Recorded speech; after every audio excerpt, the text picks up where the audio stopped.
প্রিয় দর্শক শ্রোতাবৃন্দ, আসসালামু আলাইকুম। আশা করছি সকলে ভালো আছেন। স্টক ট্রেড সিক্রেট চ্যানেলের পক্ষ থেকে আপনাদের স্বাগত জানাই।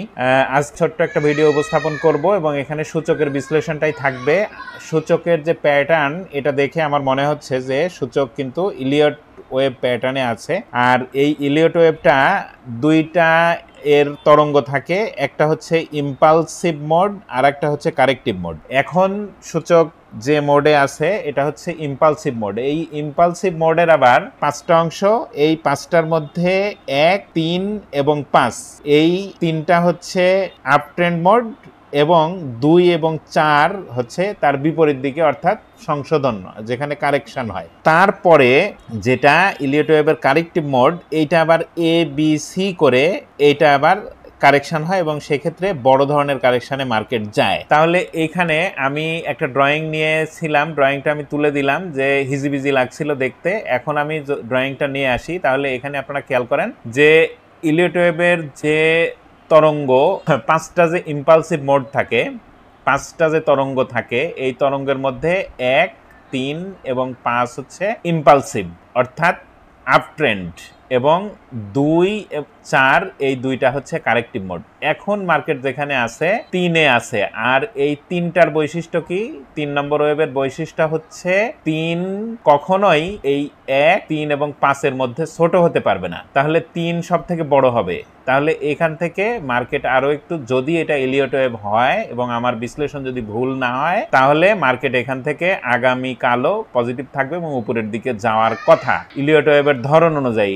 ধরনটা কি? যে 3 কখনোই 1-এর থেকে এবং 5-এর থেকে ছোট হবে না, 3 অবশ্যই 1 এবং 5-এর থেকে বড় হবে। তাহলে এখান থেকে উপরের দিকে যাওয়ার সম্ভাবনাটা বেশি। তাহলে 3 এখান থেকে উপরের দিকে যাবে। আর একটা বিষয় যেটা, সেটা 2 কখনোই 1-এর নিচে নামে না। যেহেতু 2 কারেক্টিভ মোড, কারেক্টিভ মোড না, ঠিক 2 হচ্ছে কারেকশনটা, এটা যেহেতু 1-এর নিচে নামেনি, তাহলে এটা আমি ধরে নিচ্ছি যে এটা মার্কেট ইম্পালসিভ মোড এবং ইলিয়ট ওয়েভে আছে। 2 যেহেতু 1-এর নিচে নামেনি এবং 3 এখনো পর্যন্ত 1-এর সমান এবং পজিটিভ অবস্থায় আছে, তাহলে আগামীকাল যদি পজিটিভ থাকে তাহলে 1-এর থেকে বড় হয়ে যাবে। তাহলে এটা অবশ্যই শতভাগ ইলিয়ট ওয়েভে মার্কেট আছে, এটা বলতে হবে। তারপরে 4 নম্বর মোডটায় কারেকশন হবে।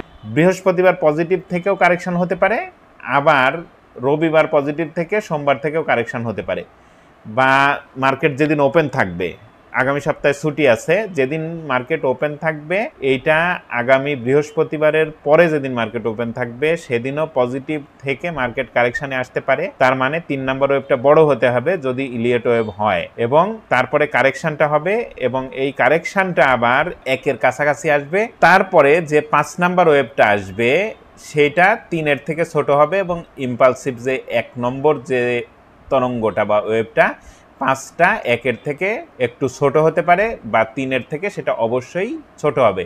এবং তারপরে কি হবে? এই জায়গাটায় মার্কেট কারেকশানে আসবে, তখন এইটার যে কারেক্টিভ মোড ইলিয়ট ওয়েভের সেটা শুরু হবে। তখন এ বি সি এভাবে কারেকশান হবে। এটা বড় ধরনের একটা কারেকশান, বিটা সামান্য একটু পজিটিভ থাকবে, সিটা সব থেকে বড় কারেকশন হবে এবং এই কারেকশনটা মার্কেট যেখান থেকে পজিটিভ হলো তার নিচে না গেলেও তার কাছাকাছি চলে আসার সম্ভাবনা থাকবে যদি এটা ইলিয়ট ওয়েভ হয়ে থাকে। এবং তারপরে কি হবে? যদি এটা ইলিয়ট ওয়েভ হয় এবং এই সি পর্যন্ত কারেকশন হয়, তাহলে এইখানে খেয়াল করতে হবে এই জায়গাটা এবং এই জায়গাটা একটা ডাবল বটম প্যাটার্ন ক্রিয়েট হবে। যদি ডাবল বটম প্যাটার্ন ক্রিয়েট হয়, তাহলে এই জায়গাটা, এই 5 নম্বর যেখান থেকে মার্কেট ফিরে আসবে, সেটা হবে নেকলাইন। এই নেকলাইনটা যখন ব্রেক করবে এখান থেকে রিভার্স করে মার্কেট, তখন অনেক বড় একটা আপট্রেন্ডে মার্কেট যাবে, সে সময়টাও আসছে। তাহলে এই কারেকশনটা কতদিন কিভাবে হতে পারে, সেটা আমি যেভাবে এখানে দেখিয়েছি, সেটা আগস্ট মাসের শেষ সপ্তাহ পর্যন্ত এই কারেকশনে আসতে পারে এবং পজিটিভটা হয়তো জুলাইয়ের মাঝামাঝি পর্যন্ত সূচক আপট্রেন্ডে থাকতে পারে। এবং ইলিয়ট ওয়েভের যে 5 নাম্বার স্টেজ, এই 5 নাম্বার স্টেজে হয়তো জুলাইয়ের মাঝামাঝি অথবা জুলাইয়ের 3rd উইকে এই মাঝামাঝি জায়গাটা যেতে পারে, তারপরে মার্কেট কারেকশনে আসবে। তাহলে ইলিয়ট ওয়েভ দ্বারা আমি মার্কেটটা বোঝানোর চেষ্টা করলাম।